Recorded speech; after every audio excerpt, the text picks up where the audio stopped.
Como eu tinha falado na abertura, o texto que nós lemos em Marcos 1, versos 14 e 15 é um convite para nós buscarmos nos debruçar acerca de um tema central do ministério do nosso Senhor Jesus Cristo, o Evangelho do Reino. Irmãos, precisamos de uma visão do Reino. A visão do Reino, ela é uma postura individual e pessoal, mas ela também é uma responsabilidade coletiva. Ela se aplica no seio da igreja.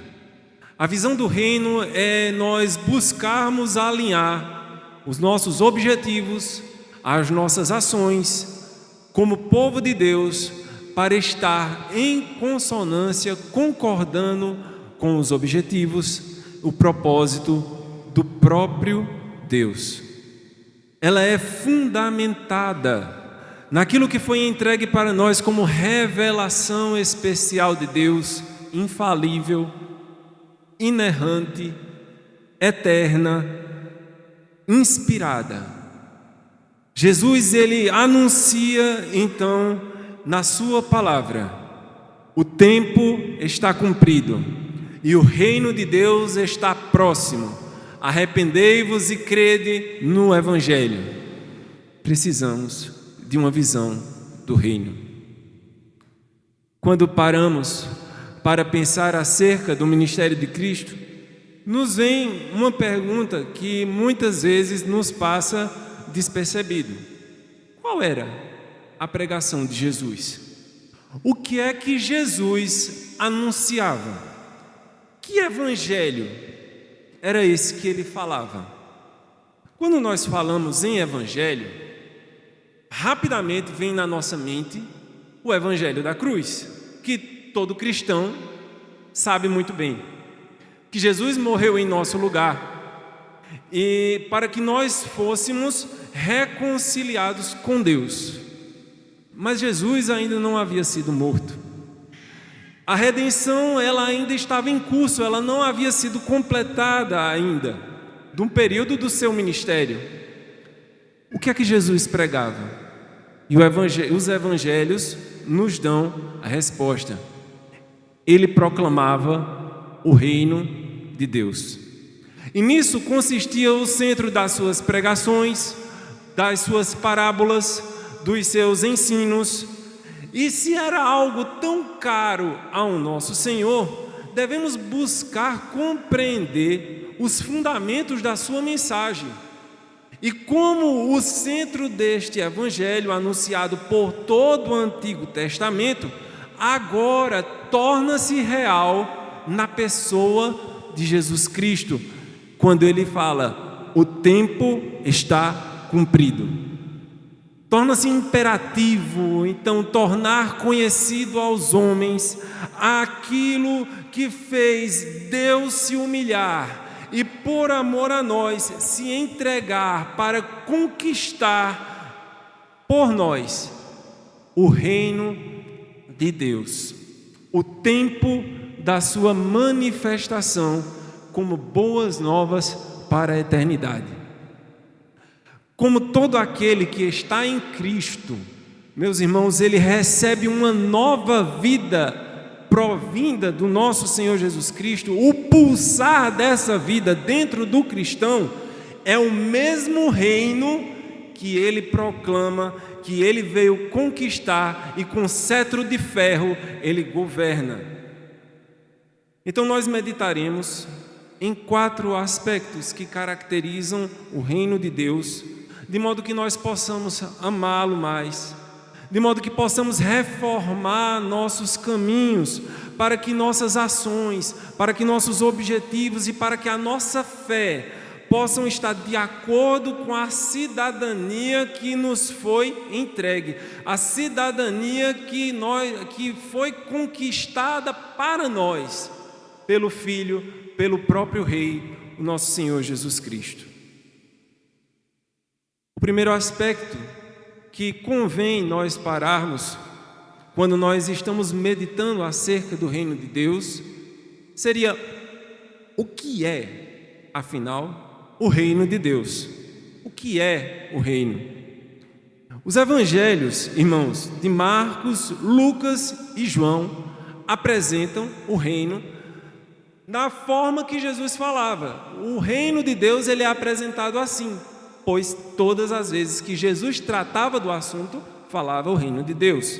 Entretanto, Mateus, o primeiro dos evangelhos na ordem da Bíblia, ele foi escrito tendo como destinatário os judeus, e isso é algo importante, porque os judeus, eles têm um enorme respeito e eles evitam ao máximo falar o nome de Deus. Então está na cultura dos judeus não falar o nome de Deus, mas sim buscar chamar a Deus através de seus atributos.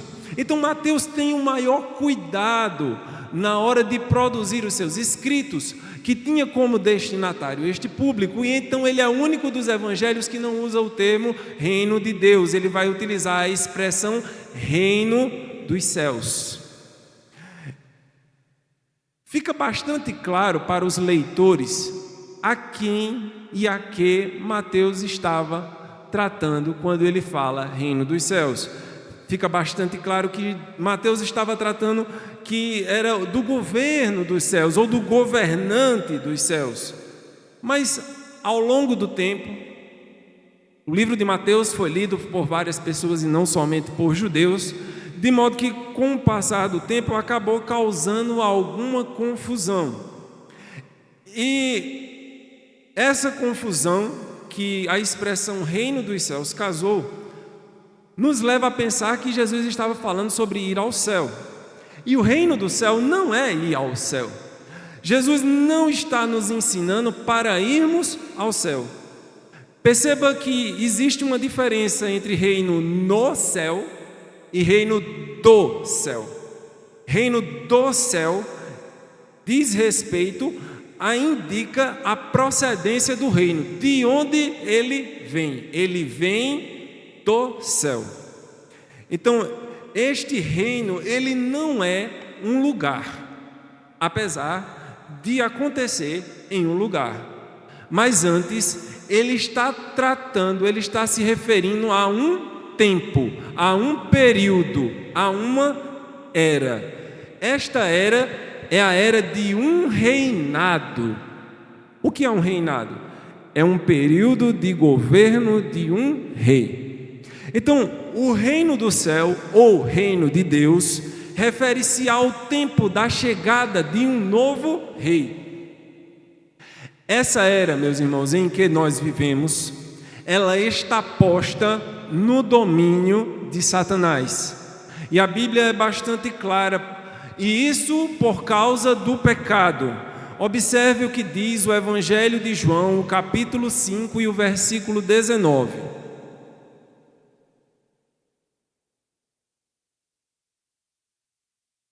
O Evangelho de João, capítulo 5 e o versículo 19 diz: sabemos que somos de Deus e que o mundo inteiro jaz no maligno. Ainda no Evangelho de João, mais na frente, o capítulo 14, o versículo 30 diz, João 14, 30: já não falarei muito convosco, isso é palavras de Jesus, porque aí vem o príncipe do mundo e ele nada tem em mim. O mundo então ele é posto no maligno e este mundo tem um príncipe, um reinado, um governante, está em Satanás e ele nada tem a ver com Jesus, por causa do pecado. Mas esse domínio vai acabar, o usurpador será destruído. Essa era que nós estamos vai passar, um novo rei vai se levantar e ele governará sobre a terra eternamente. Esse rei, ele é Jesus, o Cristo, o Filho do Deus vivo. E ele vem da parte de Deus. E o seu governo é o governo do céu, pois Ele é o próprio Deus. Já tendo essa certeza do que é o reino, entendendo então nós que este reino refere-se a um período, a uma era de um governo, de um rei eterno que provém dos céus, nós podemos pensar como uma aplicação desse conhecimento para as nossas vidas, a certeza de que o reinado de Deus é um fato estabelecido e nos confere então uma mudança de postura e de prioridades. Percebam, irmãos, o quanto as nossas vidas elas são afetadas pelos governos transitórios e falhos deste mundo.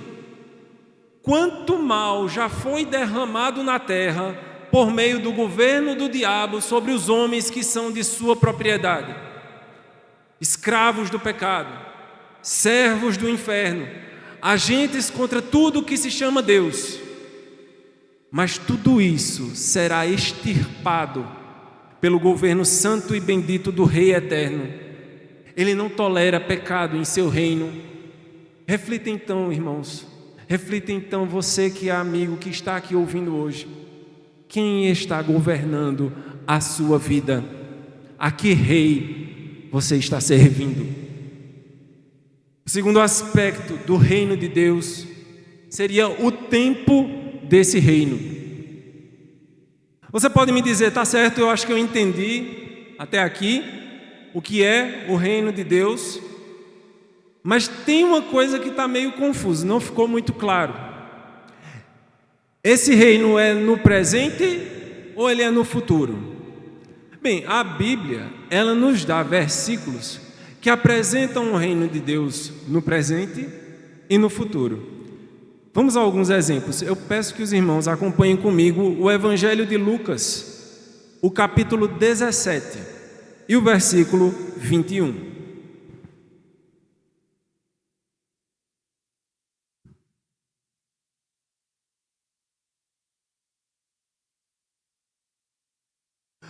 Lucas 17, 21 diz assim: nem dirão, falando sobre o reino de Deus, ei-lo aqui, ou lá está, porque o reino de Deus está dentro de vós.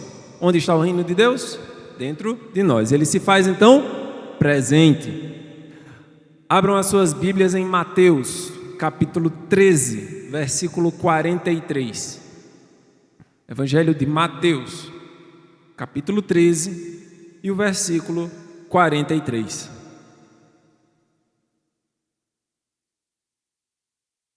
Diz assim: então os justos resplandecerão como o sol no reino do seu Pai. Quem tem ouvidos para ouvir, ouça. Eles resplandecerão, o verbo está no futuro. Não tem ninguém aqui resplandecendo, nem literalmente, nem figurativamente. Ainda temos pecado em nós, ainda não é tão bonito olhar para dentro de nós. Se a gente for colocar uma lupa, nós iremos perceber que não somos tão resplandecentes assim ainda. Então o reino, ele é futuro. E esse é o mistério do reino de Deus. Ele é presente e futuro ao mesmo tempo. E chamamos então de mistério aquilo que só pertence a Deus, e algo que Ele revela aos homens e que de outra forma nós não teríamos condições de descobrir. Não teríamos conseguido saber essa informação a não ser que Deus o tenha revelado. E ao longo da sua palavra, Ele vai nos revelando progressivamente mais do que aquilo que estava encoberto para os antigos, para os primeiros pais. Então, muito do que nós sabemos hoje, Abraão e os profetas anelaram saber, e nós hoje já o temos revelado a nós. O que antes para os antigos estavam encoberto, para nós está posto como palavra de Deus. Então, esse é um mistério a nós revelado. Aonde estiver o rei, ali também está o reino. O reino é futuro? Sim. De maneira plena, Jesus virá, e Ele julgará, e Ele trará com Ele um reino eterno, e de justiça, e esse reino será habitado por todos os santos em Cristo, glorificados, ressurretos, que viverão a eternidade glorificando e frutificando para o Rei. E eles serão em tudo semelhantes ao Filho, e desfrutarão o gozo eterno junto ao Pai. O reino é presente? Sim. E o que é que Deus faz?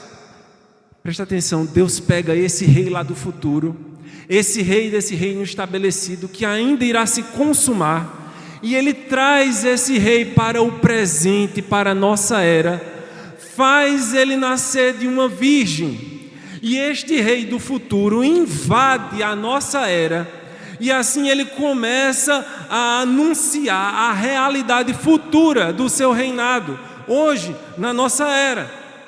E para comprovar que a sua mensagem é real, ele traz provas de tudo aquilo que nós nem conseguimos imaginar da eternidade, para mostrar a nós que o seu reino é real. Pois se seu reino não há morte, então por onde ele passa, ele ressuscita os mortos. Em seu reino não há doença, então ele cura os leprosos, ele cura os inválidos.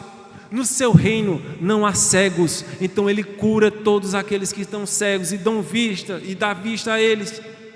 No seu reino não há mal, então ele expulsa os demônios por onde ele passa. E então ele chama os seus súditos e eles vêm. E agora, esse reino que está por vir já pode ser vivido hoje, já pode ser experimentado hoje, porque o rei do futuro, ele invadiu a nossa era e se revelou a nós.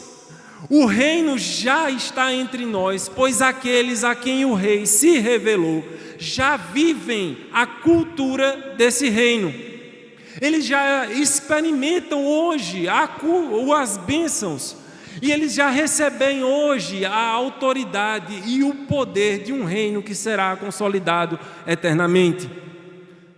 Tudo isso porque este povo que conheceu este rei que estava por vir na era presente. Esse reino ele foi anunciado aos antigos.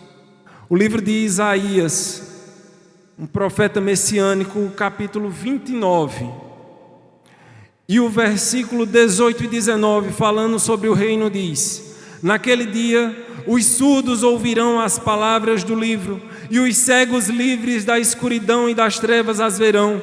Os mansos terão regozijo sobre regozijo no Senhor, e os pobres entre os homens se alegrarão no Santo de Israel.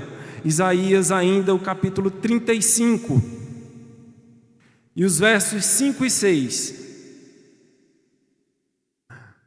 Diz: então se abrirão os olhos dos cegos e se desimpedirão os ouvidos dos surdos, os coxos saltarão como os cervos, e a língua dos mudos cantará, pois águas arrebentarão no deserto e ribeiros ao ermo. Jesus, ele é o rio de água viva. A sua mensagem se dava no deserto, e por onde ele passava, os cegos viam, os mudos falavam, os doentes se curavam, mortos ressuscitavam, libertações eram feitas, salvação era entregue aos homens. No Evangelho de Lucas, o capítulo 7, peço que abram a Bíblia no Evangelho de Lucas, o capítulo 7.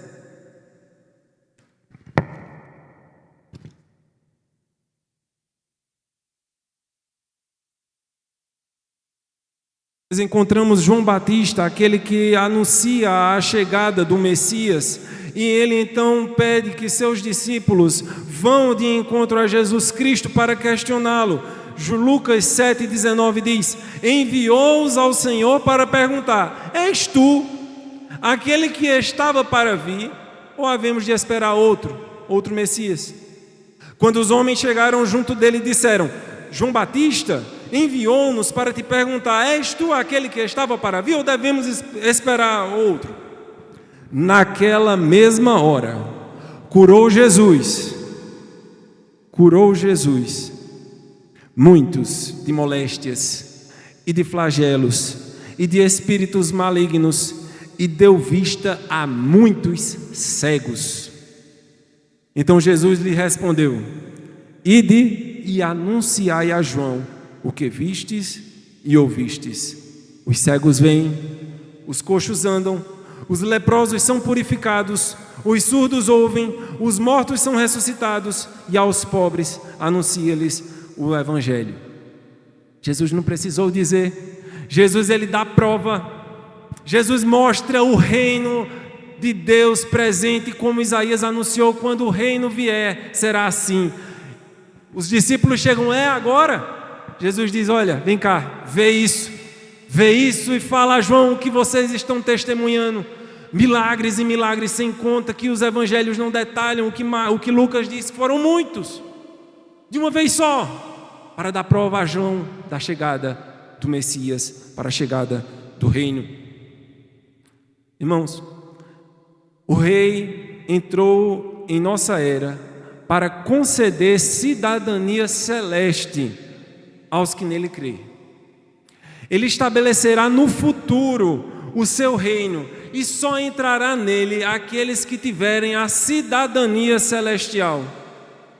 A guerra já está ganha e o resultado já está definido. Importa que nos apeguemos ao senhorio deste rei e que corramos para avisar aqueles que estão em um reino condenado que o rei está vindo para julgar a todos com justiça. O terceiro aspecto do reino é o próprio evangelho do reino. Irmãos, o termo evangelho, ele não é algo próprio da Bíblia. Evangelho, ele era um termo utilizado na propaganda do culto ao imperador romano. À época, o imperador romano foi colocado como um ser divino. Então passou-se a prestar um culto ao imperador de Roma como um deus. Então os arautos, os funcionários que eram encarregados de passar pelas localidades do império, falando os decretos, dando notícia das campanhas do imperador, as vitórias e os avanços, partiam por toda Roma. E quando lá chegavam, eles chegavam com um anúncio dizendo: boa nova, César, o Filho de Deus, teve uma vitória. Boa nova, Evangelion, o Filho de Deus, o César, conquistou mais uma província. O imperador, ele foi considerado Augusto, o senhor da terra e do império. Ele foi proclamado como uma divindade e salvador, porque foi ele que estabeleceu a paz na terra. E aí a gente estuda em história, né, conhecido como a Pax Romana. Então os romanos estabeleceram paz, não tinha mais guerra, pela força do exército de César. E a boa infraestrutura fez com que os povos fossem obrigados a receber aquilo que César impunha a eles. Ele influenciava e controlava o povo. E o evangelho do imperador era uma das armas poderosas de dominação do Império Romano, ditando e moldando o cotidiano do povo. Percebam que os judeus estavam debaixo do jugo e do evangelho romano. Não é de admirar que os judeus que estavam à frente do governo ficaram muito nervosos quando apareceu um grupo de judeus dizendo que tinha um novo evangelho, uma nova boa notícia, que eles tinham agora um novo rei e que o reinado deles não tinha nada a ver com Roma. Eles tiveram coragem de se levantar contra o maior império que dominava todo o mundo conhecido à sua época. E como eles, nós devemos nos lembrar que o nosso evangelho não é o evangelho do mundo. Nós não recebemos as boas notícias que o mundo recebe. Nós não aceitamos a paz que o mundo dá, porque sabemos que esta paz é uma paz falsa, vazia, mentirosa e enganadora. Nós não recebemos as coisas que o mundo oferece como salvação para as nossas almas. Nós não encontramos descanso naquilo que o mundo tem para nos dar, porque nosso descanso é Cristo, nossa salvação é Cristo, nossa paz é Cristo. Era uma completa revolta contra o maior poder já visto no mundo até então. Era uma rejeição contra César e uma traição contra Roma. E aqueles que são de Cristo, eles se revoltam e eles se viram contra todas as coisas que este mundo tem a oferecer. O cristão, ele vai contra a cultura do mundo porque ele não é deste mundo. Se a igreja do Senhor Jesus, se cada crente no Senhor Jesus está confortável onde está neste mundo, se nada deste mundo tem lhe incomodado, perceba que seu evangelho não é o de Cristo. Se você não é uma pedra de tropeço, se você não é uma pedra que faz as pessoas se incomodarem com a sua presença, se você não é aquela pessoa diferente no lugar onde você está, o seu Senhor é outro, o seu evangelho é outro, não é o de Cristo, porque Cristo nunca foi bem aceito em Roma. Não é César o Senhor. A ele não pertence o governo e a terra. Eis então o evangelho do reino. E a história do evangelho do reino é uma história de redenção, é a história de Deus buscando e agindo para habitar no meio do seu povo. Ela começa no jardim com a presença de Deus e ela termina numa cidade com Deus habitando entre nós. A história se dá assim. Em Gênesis 2, Deus planta um jardim no Éden. E lá temos o primeiro projeto de reino de Deus, onde nós temos um local físico governado pelo espiritual. Deus cria então o homem como ponto de convergência entre o céu e a terra. Ele é feito de terra e nele é soprado céu. Então o homem pode então se relacionar com as criaturas, dominando, governando e nomeando, mas ele também pode se relacionar com Deus ao virada da tarde. Ele era discipulado pelo próprio Deus. Mas em Gênesis 3, nós temos a maior tragédia da humanidade jamais acontecida.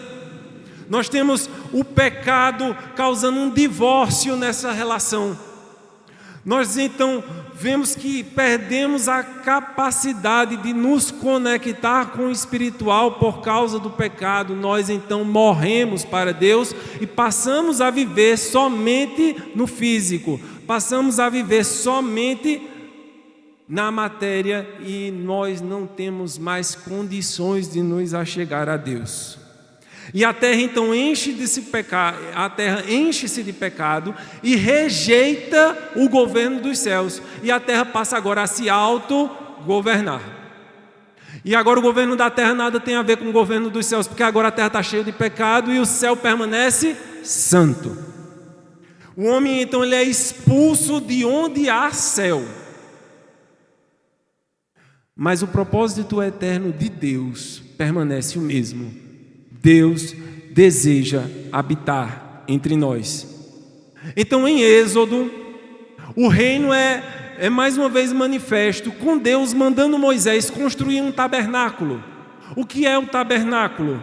É um espaço onde o céu e a terra irão se encontrar. Onde ele localizava-se na terra, mas o céu ali se manifestava. E ali até o sacerdote iria receber instruções do céu para a terra. Mas por ser pecador, o sacerdote, para poder entrar em contato com o céu, ele precisava colocar sua mão na testa de um cordeiro perfeito, na testa de um cordeiro imaculado que ficava à porta da tenda, e ele confessava os seus pecados, e então aquele cordeiro ele era imolado, era sacrificado, e então aquele sacerdote era purificado, e então ele tinha acesso ao santo, e agora ele poderia chegar-se ao Deus e ouvir do céu as instruções para a terra. E quando Deus dizia vamos, Israel ia. Quando Deus disse fica, Israel ficava. E quando Deus mandava um alimento, Israel comia. Quando Deus não mandava, Israel passava fome, mas o governo era do céu. Em Reis, nós temos o mesmo conceito de reino, mas agora aplicado ao templo em Jerusalém. E é por isso que todos os judeus, até o dia de hoje, quando oram virados para o templo em Jerusalém. que apesar de hoje não estar de pé, mas lá tem um local dele. E eles entendem que lá é o local de encontro do céu com a terra. Mas no Novo Testamento há uma mudança drástica na forma como Deus está se relacionando com o homem durante todo esse tempo. Evangelho de João, capítulo 1, versículo 14. E o Verbo se fez carne e habitou entre nós, cheio de graça e de verdade. E vimos a sua glória, glória como do unigênito do Pai. A palavra habitou é uma palavra que seria traduzida melhor por uma palavra bem estranha, que seria tabernaculou. Isso quer dizer que armou tabernáculo, ele montou uma tenda no meio dos homens. Jesus, ele é a presença de Deus habitando entre nós, por isso que ele é chamado de Emanuel. O que era no jardim do Éden, o tabernáculo no deserto e o templo em Jerusalém, agora é Jesus para nós. Ele é o encontro do céu e da terra, pois nele não habitou pecado. Nele o reino de Deus se manifestava, por isso, por onde ele passava, ele proclamava: o reino de Deus chegou, o reino de Deus está próximo. E é quando nos lembramos daquela conversa famosa de Jesus com a samaritana: onde eu devo adorar? É no templo? É no monte? Os meus verdadeiros adoradores adorarão em espírito e em verdade, porque agora o céu se faz presente, porque eu estou aqui.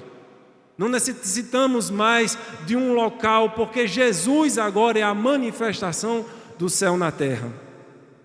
Mas, meus irmãos, como nós podemos ter acesso a esse lugar santo, ter acesso a esse reino, se a nossa vida tem a constante presença do pecado? Porque Jesus, ele é o tabernáculo, ele não é somente o tabernáculo de Deus. Jesus, ele é também o cordeiro que fica à porta. Por isso que você hoje pode chegar, colocar as mãos em Jesus, confessar os seus pecados, arrepender-se dele, porque ele levou sobre si as nossas culpas. Ele é o sacrifício de Cristo na cruz, apagará todos os nossos pecados. O Evangelho de João, capítulo 1, verso 29 diz: no dia seguinte, viu João a Jesus que vinha para ele e disse: eis o Cordeiro de Deus que tira o pecado do mundo. Quando Jesus leva e crava na cruz os nossos pecados, ele abre para nós um espaço no Santo dos Santos. Por isso que o véu do templo se rasga de alto a baixo, e agora temos acesso, cidadania, direito de estarmos na presença de Deus e habitarmos com ele para sempre. E por isso você pode viver o céu na terra hoje, porque um cordeiro inocente morreu no teu lugar. A cruz nos deu acesso ao céu e nós ganhamos vida espiritual e agora podemos nos achegar a Deus.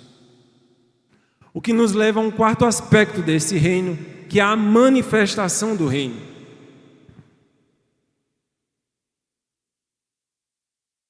Irmãos, ao que tudo indica, até aqui para os discípulos, estava tudo resolvido. Mas nós nos deparamos com uma situação que deixou os apóstolos desconcertados. Eles ficaram preocupados de verdade. Já no final do ministério de Cristo, isso veio a acontecer. Veja que os judeus, eles entendem o reino de Deus como algo literal. Eles entendem o Messias como um homem levantado por Deus, não o próprio Deus. Por isso que eles não aceitam Jesus como sendo filho de Deus. E toda vez que Jesus se proclamava filho de Deus, eles pegavam em pedras para apedrejar Jesus. Eles entendiam o Messias como um homem que viria como servo de Deus e ele reinaria Israel num contexto nacional. Eles esperavam um Davi 2.0, alguém que seria ainda superior a Moisés, e é isso que eles aguardam. Os discípulos já tinham entendido que Jesus, ele era o Filho de Deus, a essa altura do campeonato. Mas o entendimento deles acerca do reino ainda não estava muito preciso. Então, as ideias do reino eles estavam meio equivocadas, e nós vimos essa preocupação em João, Evangelho, o capítulo de número 13, e os versículos 33 e 36.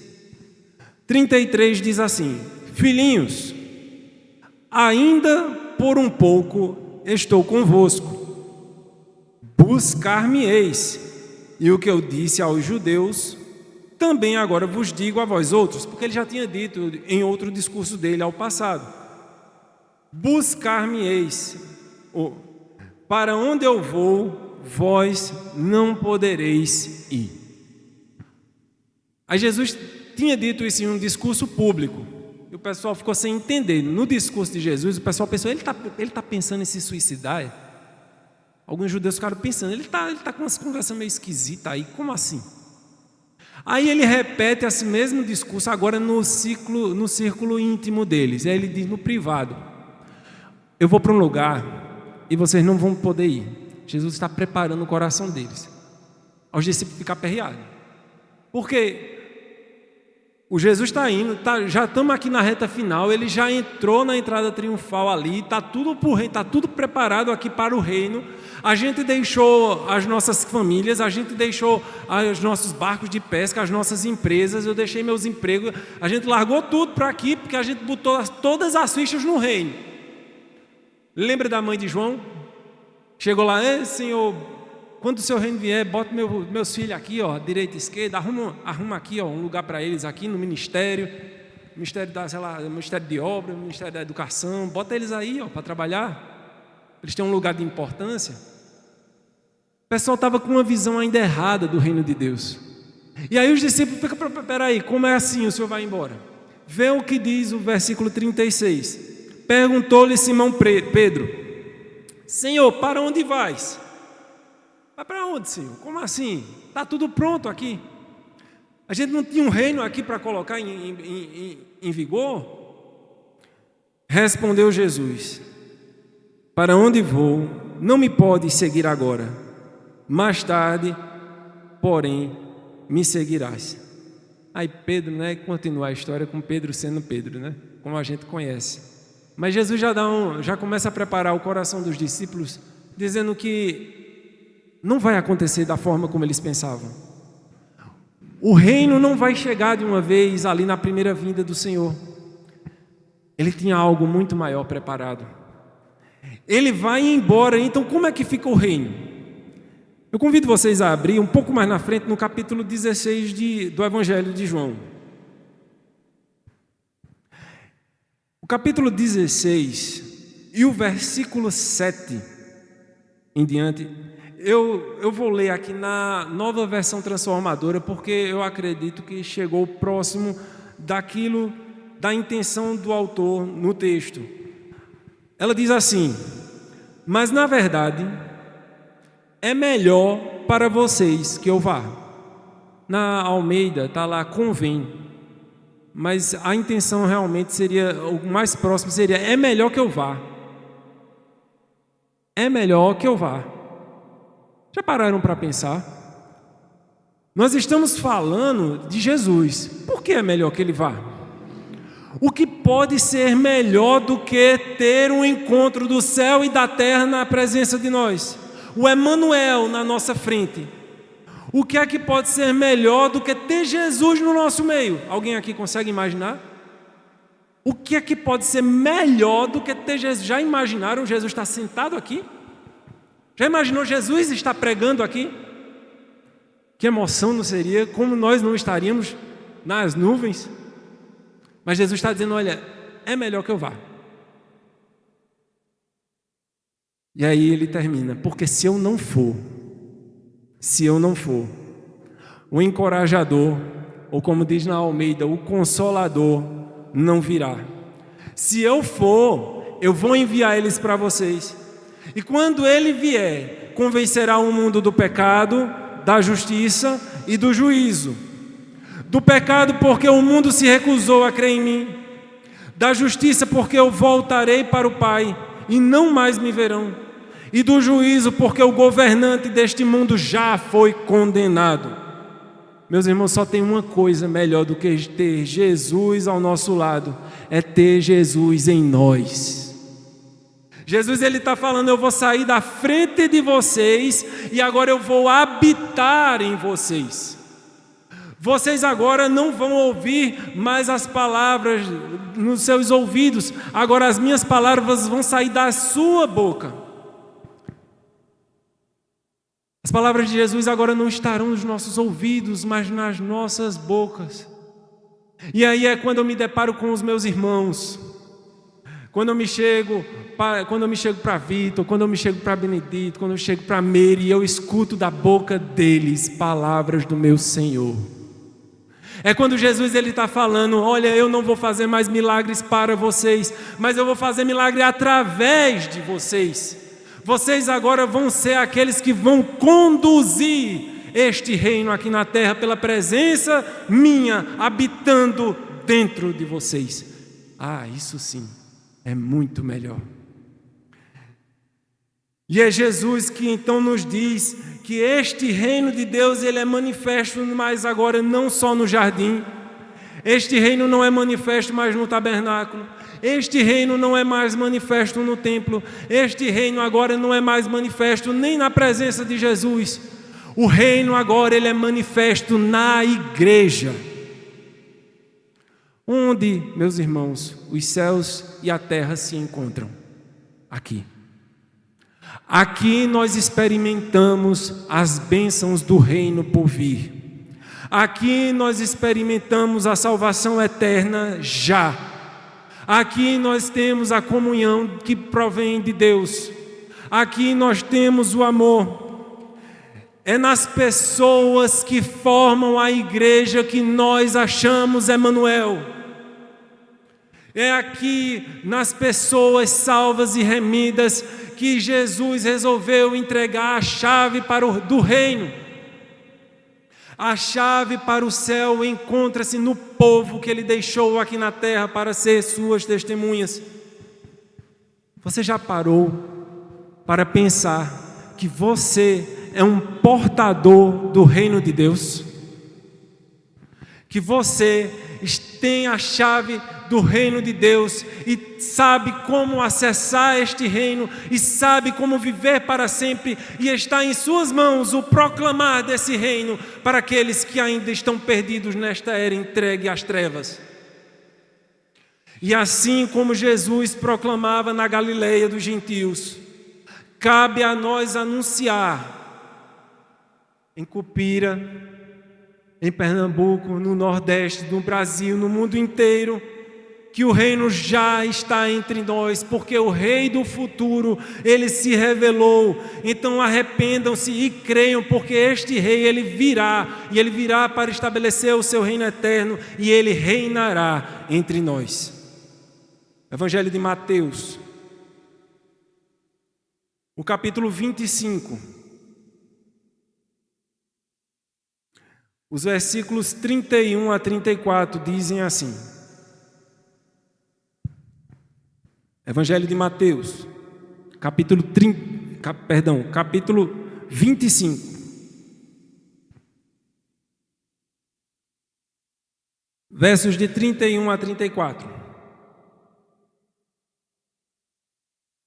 Quando vier o Filho do Homem na sua majestade e todos os anjos com ele, então se assentará no trono de sua glória, e todas as nações serão reunidas em sua presença, e ele separará uns dos outros, como o pastor separa dos cabritos e as ovelhas, e porá as ovelhas à sua direita e os cabritos à sua esquerda.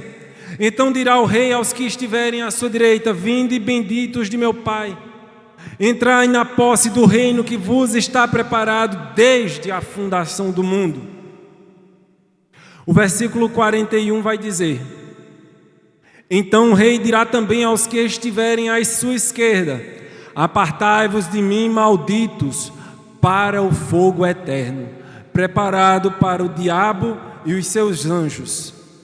E o versículo 46 ele termina: e irão estes para o castigo eterno, porém os justos para a vida eterna. Eu queria concluir meditando o seguinte com os irmãos. O amor e o bem que nós experimentamos na nossa vida presente, na nossa caminhada cristã, ela é só uma pequena amostra do que é viver no céu. Por isso que a nossa esperança, aquilo que nós esperamos, não está nas nossas conquistas daqui, mas sim no reino por vir.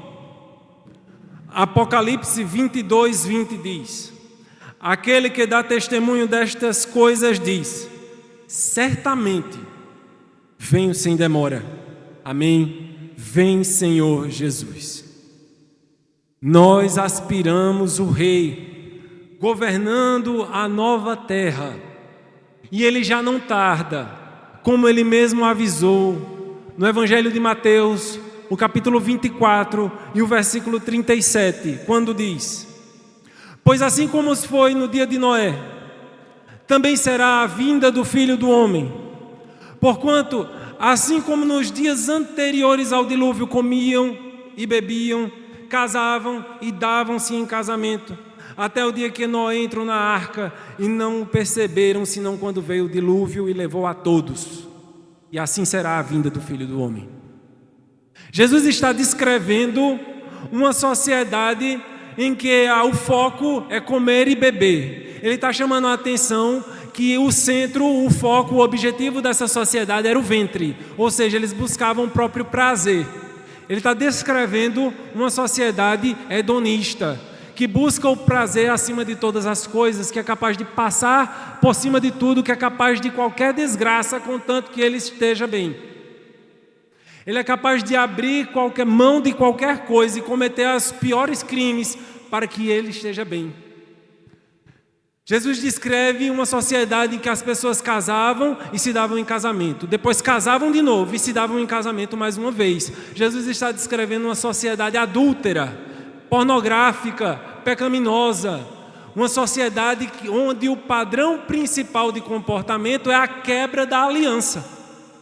Existe então uma perspectiva nessa sociedade que o comum, o padrão, o esperado é a quebra de aliança entre homens, quebra de aliança entre acordos, quebra de aliança entre instituições, quebra de aliança entre leis, quebra de aliança entre famílias, quebra de aliança entre o homem e a mulher, quebra de aliança acerca daquilo que Deus colocou como ordem no mundo, quebra de aliança contra Deus, uma rejeição completa de Deus.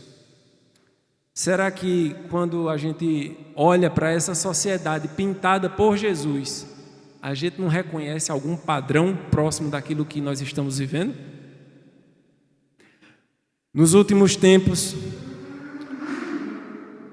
o prazer e a satisfação, sacrifício a Moloque, que é algo para a gente que acha absurdo, não é?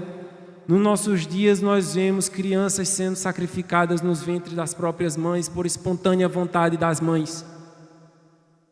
Mães se levantando para engravidar somente para abortar, só para dizer abortei, só para afrontar o Criador. Temos visto uma sociedade caminhando desenfreadamente, crime após crime, para que um se sobressaia ao outro. Uma sociedade marcada pela quebra da aliança e por abraçar o pecado e as trevas. Hoje, e não é à toa que Jesus faz o paralelo com Noé, porque a arca de Noé foi o único instrumento, o único artefato que sobreviveu às passagens de era. Antes dos dias do dilúvio, a terra era só a maldade. Era pintado algo que Deus não podia mais suportar. Então Deus manda Noé construir a arca. E Deus diz: quando você terminar de construir a arca, eu vou destruir tudo. Qual era a missão de Noé? Construir a arca. Quando que Deus iria destruir o mundo? Quando a arca estivesse completa. Se Noé construísse no outro mês, quando é que Deus iria destruir o mundo? No outro mês. Se levasse 1 ano, em 1 ano Deus ia destruir. Se levasse 10 anos, seriam 10 anos. Levou 100 anos para Noé terminar de construir a arca. Em 100 anos, Deus fechou a porta e mandou a chuva. E a arca, quando as águas secaram e uma nova era surgiu, onde Deus disse que não iria mais destruir o mundo com água, a única coisa que sobreviveu foi a arca e quem estava dentro dela. A igreja, ela é a arca de Noé. Ela é a única coisa que irá sobreviver à passagem de era. Toda a nossa era, tudo que nós construímos, tudo que está aqui posto será destruído e nada restará senão a igreja. A igreja é a única coisa que teremos na nova era desta antiga. Irmãos, pode não ser muito agradável estar dentro da arca, com aquele monte de bicho. O cheiro não devia ser lá dos melhores. Todo mundo apertadinho, cada um com o seu tamanho, cada qual com seus venenos, cada qual com a sua pisada, cada qual com a sua comida. Eu imagino que não foi muito tranquilo a estadia na arca. Mas fora da arca, só tinha juízo. Fora da arca, só tinha juízo. A missão da igreja é apregoar este evangelho do reino. E quando a última pedra deste edifício vivo, que é chamado da igreja de Deus, for posta, ele vem. Evangelho de Mateus, capítulo 24 e o versículo 14 diz o seguinte: e será pregado este evangelho do reino por todo o mundo, para testemunho a todas as nações. Então virá o fim. Quando Jesus vai voltar? Não adianta marcar data. Quando Jesus vai voltar? Quando a última pedra for posta. Vai demorar quanto tempo isso? A Bíblia me fala que a missão está dada. Quando nós cumprirmos, Ele faz a parte dele. Então pode demorar 100 anos, como demorou com Noé, ou pode demorar 2024 anos, como está demorando. Mas se Ele demora, Ele espera quem? A igreja cumprir a sua missão. Ele espera nós alcançarmos a última pedra.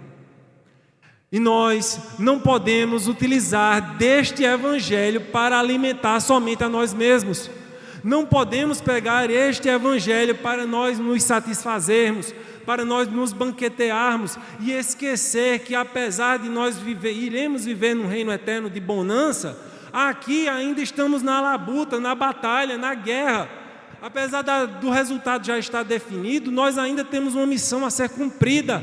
O ide e o pregai e o fazer discípulo ainda está em vigor. E ele só vai cessar quando Cristo voltar, e Cristo só volta quando a última pedra for posta.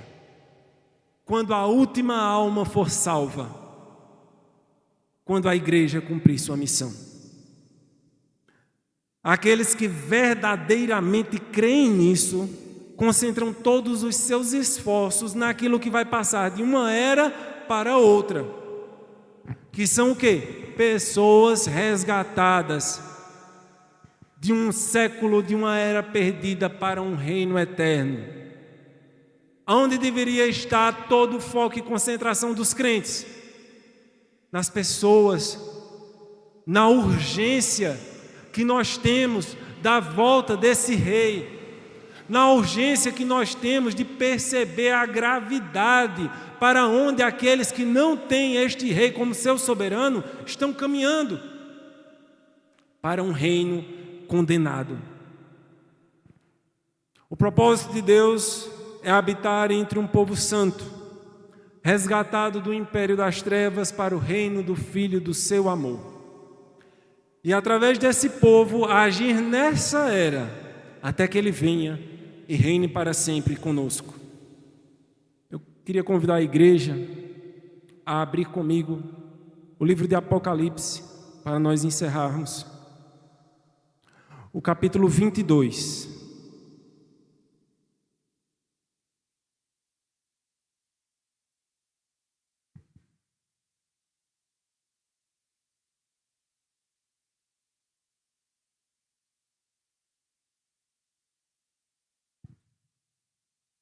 Apocalipse capítulo 22. Eu peço que todos abram a Bíblia. E o versículo 17.